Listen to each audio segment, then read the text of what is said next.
우리는 계속해서 발전해야 합니다. 무슨 일을 하든지 더 좋은 방법과 더 좋은 길을 찾아서 스스로 better, 개발해 나갈 때, 더 좋아질 때 큰 만족과 행복을 누릴 수 있습니다. 이렇게 말씀드리면 세상적이다 그러시지 않을까 싶습니다. 세상 사람들이 그러지 않습니까? 더 잘하고 더 뛰어나기 위해서 노력하고 수고합니다.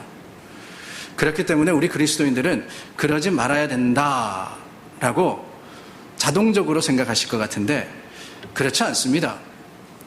물론 세상적으로 잘 되거나 세상적인 방법을 동원해서 우리가 발전하자 하는 것은 아닙니다. 하지만 믿음에 있어서도 또한 신앙에 있어서도 우리는 계속해서 자라가야 하는 존재이기 때문에 그러기 위해서는 더 좋은 방법으로 발전해 나가야 하는 것이면은 틀림이 없습니다. 이 과정을 우리는 믿음의 성장 혹은 예수 그리스도를 닮아간다라고 할 수 있을 것 같아요. 머물러 있는 것이 아니라 더 성숙해지고 더 좋아지고 더 거룩해지는 것에 있어서는 우리 믿음의 사람들도 소홀해서는 결코 안 되는 겁니다. 그렇다면 여러분, 이 믿음의 발전, 신앙의 발전을 이루기 위해서 어떻게 하느냐? 우리가 하나님께서 기뻐하시는 모습을 갖추기 위해서는 해야 할 것이 무엇이냐? 그 중에 하나를 오늘 저는 여러분들과 나누기를 원하는데 다른 게 아니라 평가입니다. 영어로 하면은 evaluation이죠. evaluation. 사실 우리가 못하는 것 중에 하나가 평가입니다. 솔직히 우리는 알게 모르게 대상에 있어서도 나에 대해서도 평가를 합니다. 안 할 수가 없어요. 살다 보면은 내가 대하는 사람들을 평가하게 되어 있고 내 스스로에 대해서도 평가를 합니다. 그런데 문제가 뭐냐? 지난주에 나누었던 이 욕심이라는 단어와 마찬가지로 평가라 하는 단어도 부정적인 면이 강조되다 보니까 이 마음이 불편하고 마음에 크게 와 닿지 않은 게 아닌가 하는 생각이 들더라는 거예요. 평가, 그러면은 자동적으로 드는 생각이 내가 남을 판단하는 거다 싶습니다. 판단이라고 하면은 내가 무슨 자격이 있어서 판단할 수 있는가라고 생각을 하게 돼 있습니다. 그러다 보니까 평가를 소홀히 하기도 하고 무시하기도 하는 경향이 우리들에게 있더라 하는 거예요. 그러나 여러분, 올바른 평가, 정확한 판단은 나쁜 것만은 아닙니다. 잘한 것은 잘했다 하고 더 잘할 수 있는 방법이 뭘까 고민하고 못한 것은 못했다고 솔직히 말하면서 다음에는 같은 실수, 같은 잘못을 범하지 않도록 다짐하는 것, 바로 그게 평가이기 때문에 이 평가라 하는 것은 우리의 삶에 있어서도 또한 믿음에 있어서도 반드시 필요한, 우리를 더 좋게, 더 예수님을 닮아가게 하는 한 가지의 방법이 되더라 하는 거예요. 교회도 그렇습니다. 교회도 평가가 필요합니다. 교회 삶에도 수많은 행사와 사역들이 있지 않습니까? 그런데 여러분 가만히 생각하다 보니까 무슨 일을 할 때 가장 힘든 게 뭐냐? 우리가 교회에서 사역을 할 때 가장 어려운 게 뭐냐? 다른 게 아니더라고요. 작년에 어떻게 했지? 뭐가 좋았지? 뭐가 부족했지? 성도들이 원하는 것이 무엇이며 고쳐지기를 바라는 것들은 어떤 것들이었는지 전혀 정보가 없더라는 거예요. 워낙 경륜이 쌓이다 보니까 자동적으로 하는 것은 좋습니다. 뭐 수양회니 어떤 행사니 그냥 하면 해요. 맡겨진 대로 다 잘 감당합니다. 그런데 뭐냐? 더 좋기 위해서, 더 잘하기 위해서 반드시 평가가 필요한데 교회 내에서는 그 평가라 하는 것에 대해서 소극적인 모습이 있더라 하는 거죠. 교회 자체도 그렇습니다. 오랫동안 교회가 존재해 왔고 교회 생활이라는 패턴이 있기 때문에 오로메릭하게 돌아갈 때가 많습니다. 이때가 되면 이거 하고 저때가 되면 저거 하면 된다. 그러다 보니까 데일리 라이프, 매일의 습관처럼 그 교회 모습도 그냥 자동적으로 습관과도 같이 돌아감으로 인해서 판단의 기회, 또한 돌아볼 수 있는 기회를 놓칠 때가 많습니다. 우리 교회는 20년 됐으니까, 40년 됐으니까, 우리 교회는 100주년이니까 괜찮다. 아니라는 거예요. 항상 말씀 안에 우리가 서 있는지를 평가하고 하나님의 뜻에 맞추어진 교회인지를 돌아보며 우리가 나아가야 할 것이 무엇인지를 생각하지 않으면 그렇습니다. 그냥 가만히 있는 것 같아 보이는 것은요, 결국에는 퇴보하고 있는 것과 마찬가지예요. 돌아보면서 더 좋아질 수 있는 방법, 더 성장하고 자랄 수 있는 그 길을 찾지 않으면은 머물러 있는 것이 아니라 뒤로 가고 있다 하는 것을 우리는 기억해야 합니다. 이 중요성을 알기 때문에요, 미국 교회들은요, 반드시 정기적으로 교회가 자기 평가를 해라 라고 이야기를 합니다. 우리도 잘 알고 있지 않습니까? 목회자를 청빙할 때 노회가 반드시 요구하는 것이 뭐냐? 미션 스타디라는 겁니다.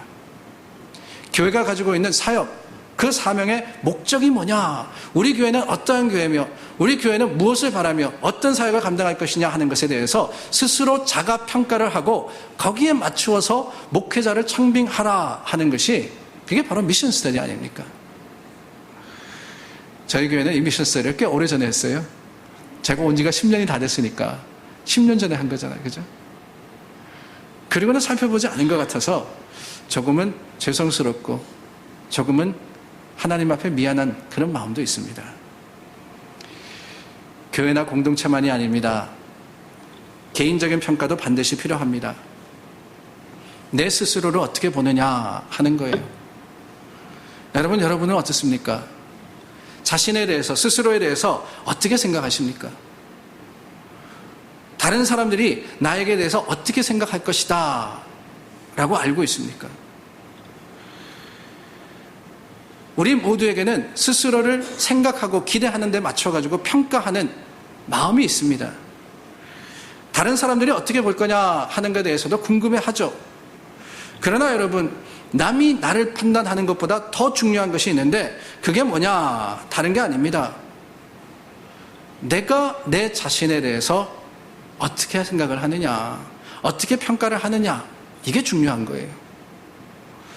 남이 나를 보면서 칭찬하고 잘한다 해주면 좋죠.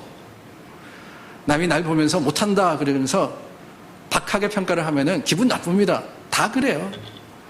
그러나 여러분, 그것보다 더 중요한 게 내가 스스로 내 자신에 대해서 어떻게 생각하느냐, 이거더라 하는 거예요. 사실 남이 나에 대해서 이야기하는 것은 그들의 기준에 의해서 하는 겁니다. 하지만 내가 내 자신을 평가하는 것은요, 내 마음과 진솔한 생각 가운데 이루어지는 것이기 때문에 어떻게 생각하면 더 정확할 수 있는 거예요. 더 정확해야 하는 겁니다. 스스로에 대해서 너무 높이 평가해서 자기 우상에 빠지고 자기 사랑에 빠져가지고 결국 실패하는 것도 아니고, 반면에 너무 낮게 평가함으로 인해가지고 허무에 빠지고 스스로에게 실망해서 좌절하는 것도 아니라 정확한 판단, self evaluation이죠. 그 정확한 판단 가운데 나를 알게 되면은 그것으로 인해서 내가 가야 할 것, 내가 해야 할 것을 깨닫게 되고, 이 깨달음이야말로 우리 삶의 행복과 믿음의 풍성함에 중요한 역할을 하게 되는 거예요.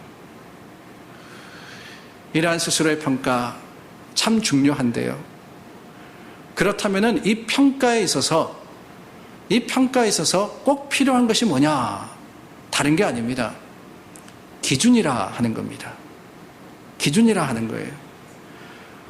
어디에다가 기준을 두고 나를, 또한 내 삶을 바라보느냐 하는 이것이 정말 중요합니다. 무엇이 기준이 되느냐 하는 것에 따라서 올바른 판단을 할 수도 있는가 하면은 그렇지 않은 판단이 내려지기도 하기 때문에 그렇습니다. 문제는요, 대부분 이 평가의 기준이 어디 있느냐, 눈에 보이는 외형적인 모습에 있더라 하는 거예요. 세상에 많은 사람들이 그렇습니다. 숫자적인 기준을 가지고 판단을 해요. 얼마나 많으냐, 얼마나 크냐, 그 숫자가 높은 숫자냐, 낮은 숫자냐, 이런 것이 판단의 기준이 되어서 내가 더 많이 가져야 되겠다, 더 이루어야 되겠다 하는 것이 세상의 모습이라는 거예요. 예를 들자면은 이런 겁니다. 교육을 얼마나 받았느냐 하는 것 가지고 우리 따지죠. 사람들 만나면은 첫 번째로 묻는 게 뭐냐? 어디서 태어나셨어요? 하는 거예요. 고향 묻습니다. 근데 희한하게도 미국 사는 우리들도요, 두 번째로 묻는 게 뭐냐면 어느 학교 나오셨어요? 어느 학교 나오셨어요? 어느 학교 나왔느냐?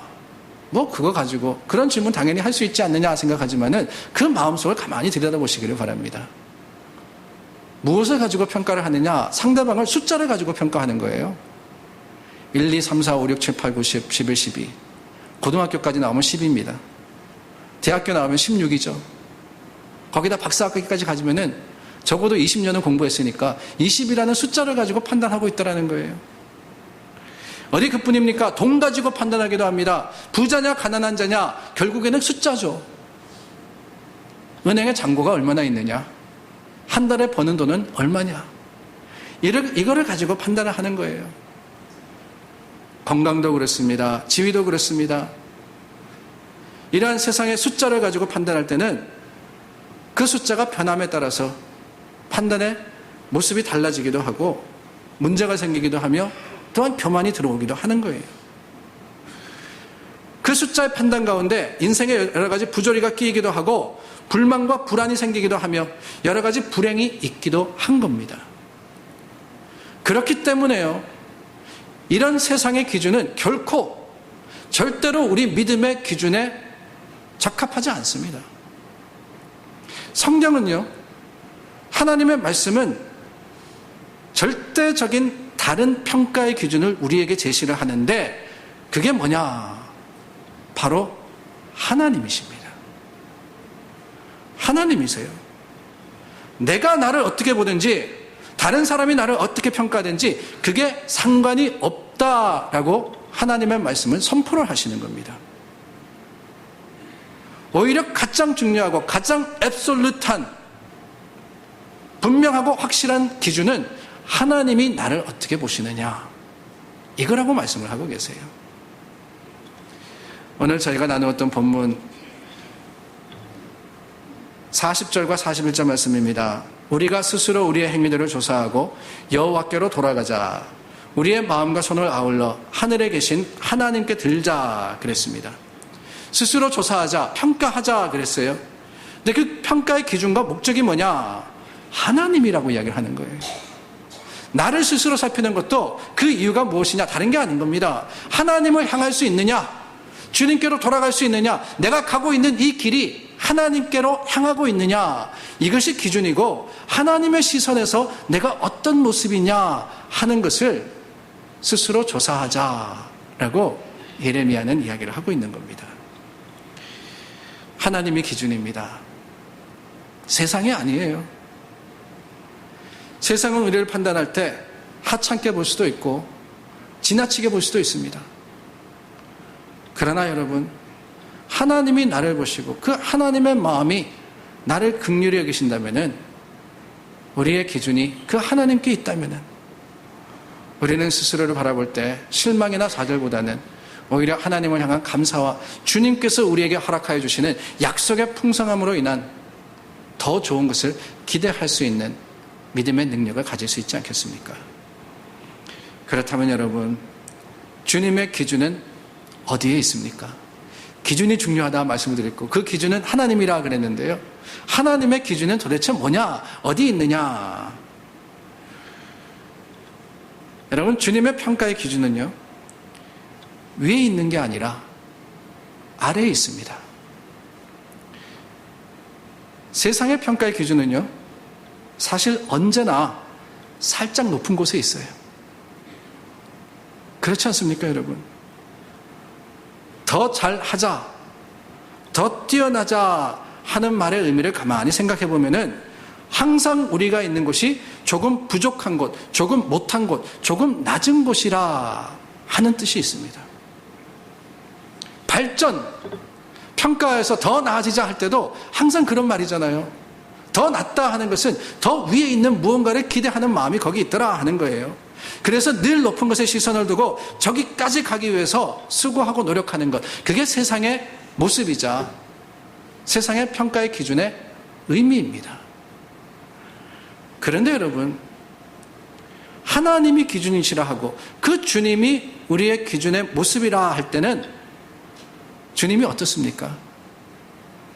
늘 부족하고 연약하고 작고 없는 곳에 주님의 시선이 가 있었고 하나님의 뜻이 거기 있지 않았겠습니까? 예수님께서 제자들을 택하실 때를 생각해 보시기를 바랍니다. 예수님의 제자 사도들이 몇 명입니까? 12명이잖아요. 12명. 사실 이 12, 10이라는 숫자가 별거 아닙니다. 오병이어로 5,000명을 먹이실 능력과 파급 효과를 가지신 예수님이시라면은 사실 예수님을 따라왔던 수천, 수백만 명의 그 수만의 사람들 중에서 예수님께서는 제자들을 택하실 때 더 많은 사람들을 택하실 수도 있었을 겁니다. 예수님의 제자가 300명이었다. 3,000명이었다. 예수님의 3,000사도 그러면 얼마나 멋있었겠어요. 규모도 있고 폼도 나고 12보다는 더 많은 숫자가 더 힘도 있고 능력도 있다 라고 생각하는 게 그게 세상의 판단 아니겠습니까? 그런데 예수님은요 그렇지 않으셨어요. 딱 12명. 그 12명을 통해서 세상을 변화시키지 않습니까?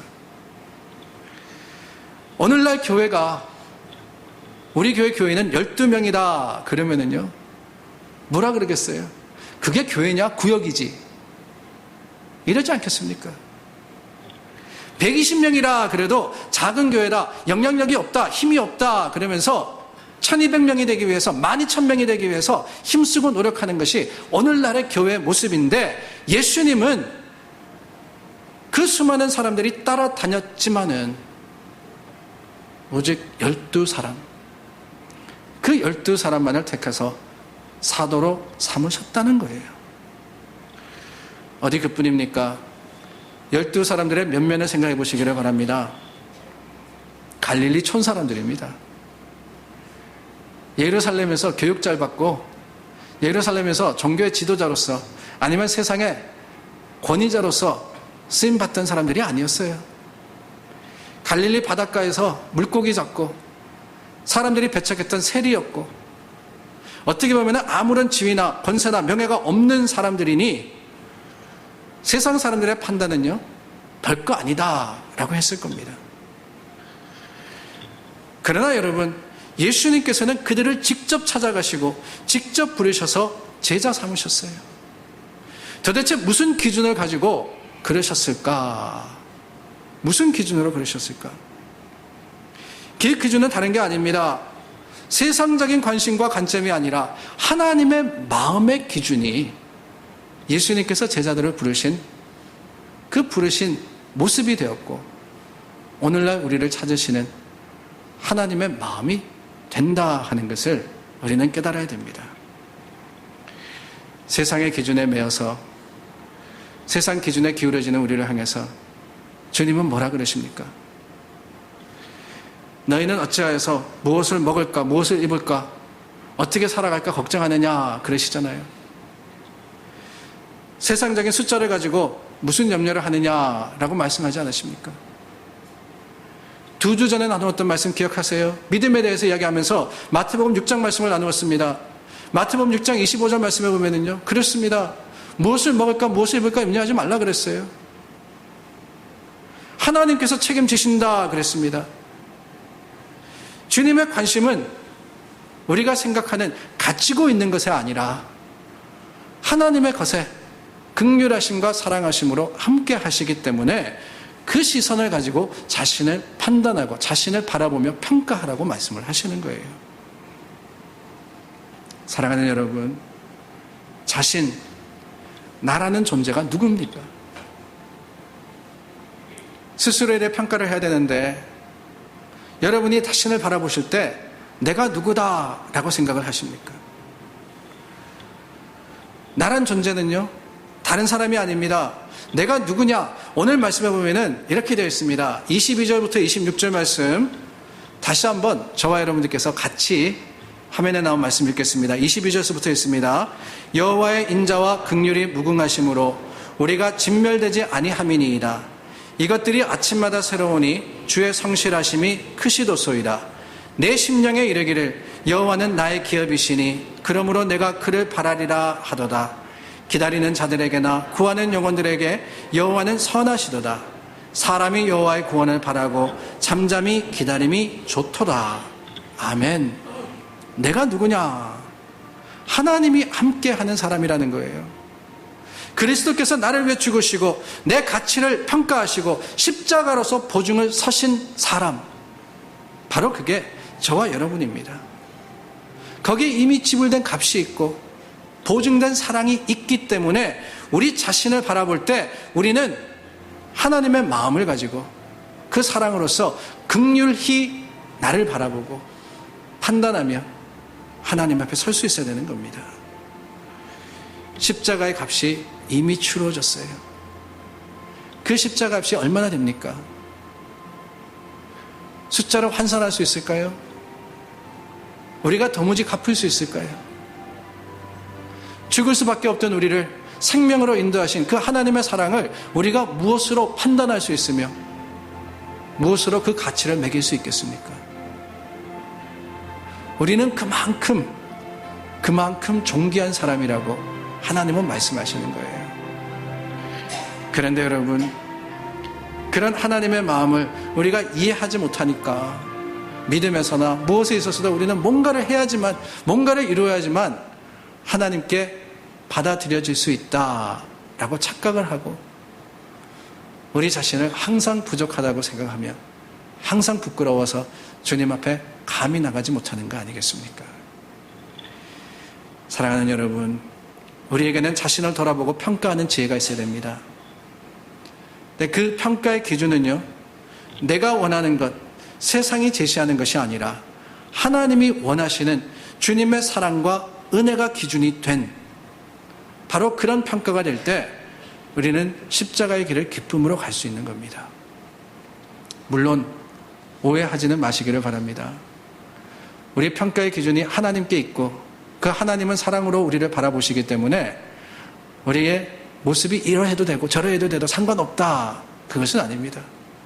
어떻든 간에 하나님 다 받아주시니까 그냥 내 마음대로 아무렇게나 살아가면 되지, 아니에요.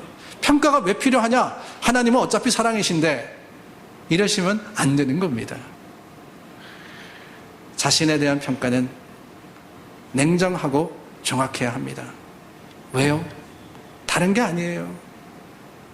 하나님 안에서 스스로를 자랑하기 위해서가 아니라 얼마만큼 내가 부족하며 얼마만큼 주님 앞에 부끄러운 존재인지를 다시 한번 깨달아 알고 하나님의 뜻에 맞추어서 주님의 사랑으로서 조금 더 가까이 다가가기 위해서 우리는 자신을 평가할 수 있어야 되고, 그럼으로써 조금이라도 내 마음속에 우리 교회에 교만이 있거나 우리 교회에 그저 습관적인 신앙의 모습이 자리 잡고 있다면은 하나님 앞에 나와서 어떻게 하면은 주님의 원하시는 그 모습으로 변화할 수 있을까 고민하고 몸부림치고 애씀으로써 주님께 더 가까이 다가가 주님의 모습을 담는 교회, 그러한 성도가 되어야 되지 않겠습니까?